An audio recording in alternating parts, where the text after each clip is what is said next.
welcome to the Room of Requirement.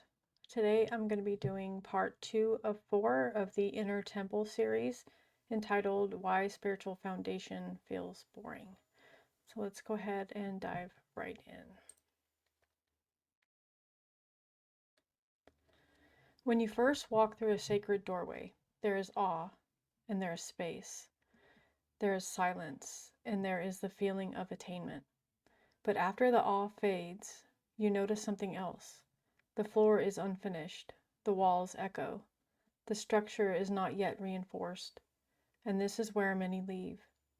Because building the floor of the inner temple is less exciting than crossing the threshold, but it is far more important. There is a moment in every serious spiritual life when intensity begins to fade, and the practices that once felt profound now feel repetitive. The teachings that once stirred revelation now feel familiar, and the steady that once created expansion now feels almost ordinary. And in that moment, many seekers quietly assume something is wrong. They assume they have plateaued. They assume they've outgrown the practice. And they also assume that the path has lost its vitality. But in reality, this is often the first sign that the foundation is beginning to form. Modern spiritual culture has conditioned people to equate growth with stimulation. If something feels expansive, emotional, dramatic, or intellectually activating, it is assumed to be powerful. If something feels steady, repetitive, or uneventful, it is assumed to be stagnant. But this equation is inverted. Stimulation activates the nervous system. Foundation stabilizes it. Activation feels intense, and stabilization feels quiet. When you first encounter a new spiritual framework, your perception shifts. Symbols reorganize your worldview. Language gives meaning to your internal experience. There is novelty, there is insight, and there is a sense of discovery. This stage is necessary. It opens the field. It expands possibility, but it is not yet integration. It's introduction. Foundation begins when novelty dissolves. This is the stage where repetition replaces revelation. You wake at the same time each day. You return to the same breath practice. You revisit the same text. You regulate your emotions in the same deliberate way. Nothing dramatic happens. No new correspondences are learned. No profound metaphysical insight explodes into awareness. Instead, something far more important is occurring. Your system is learning predictability. And predictability is one of the most overlooked components of spiritual maturity. The nervous system requires rhythm to feel safe. When you constantly introduce new techniques, new frameworks, and new stimulation, you train your system to remain activated.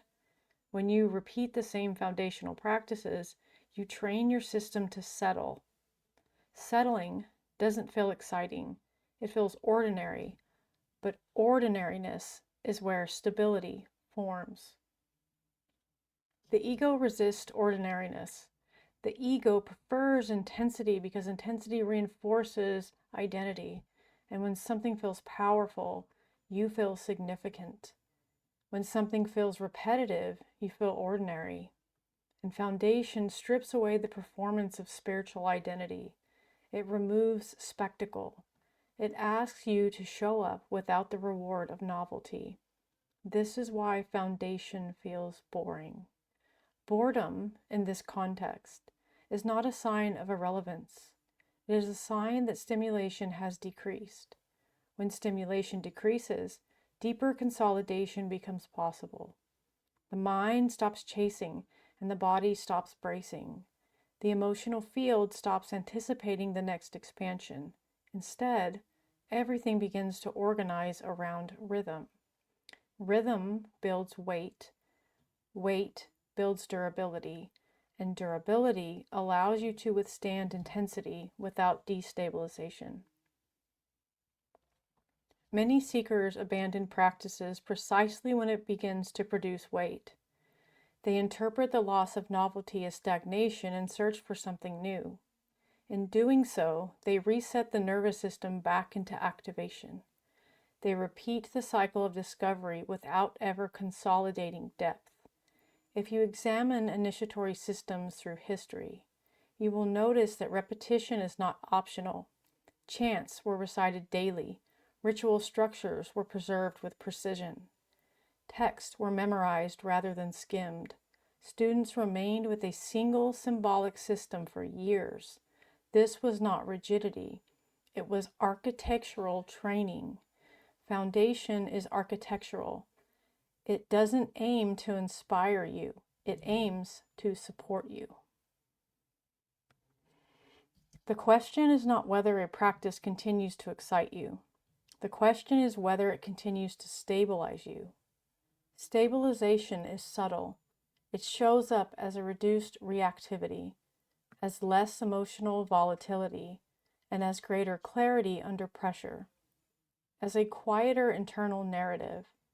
These changes are easy to overlook because they're not dramatic, but they are transformative. When a foundation is correct, it will feel grounding even when it challenges you, and it will not produce constant emotional highs. It will produce steadiness, and steadiness is the precursor to authority. Authority does not emerge from intensity. It emerges from repetition. When you have practiced something long enough that it becomes second nature, you stop performing it. You embody it. At that point, the practice is no longer something that you do.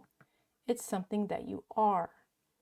Foundation feels boring because it's converting knowledge into structure, and knowledge excites the mind. Structure stabilizes the being.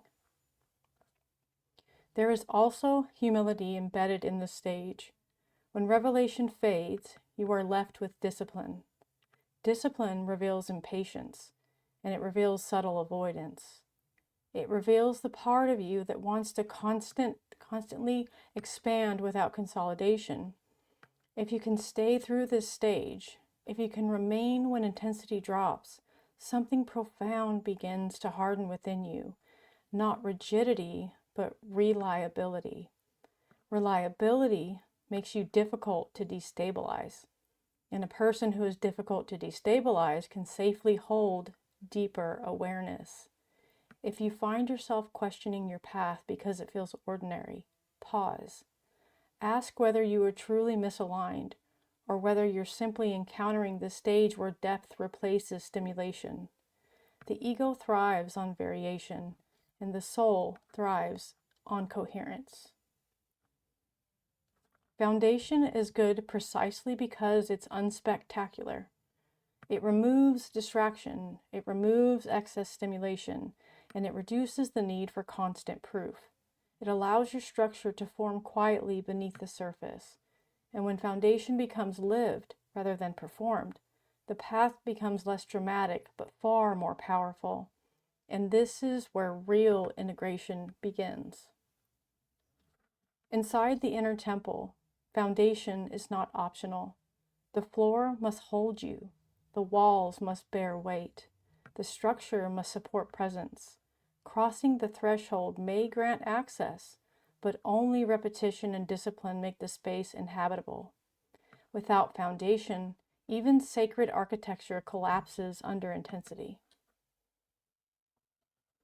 Once the floor is reinforced, another subtle distortion appears. Not collapse, but clutter. In the next episode, we'll examine why many who remain inside the inner temple destabilize themselves, not through lack of discipline, but through access.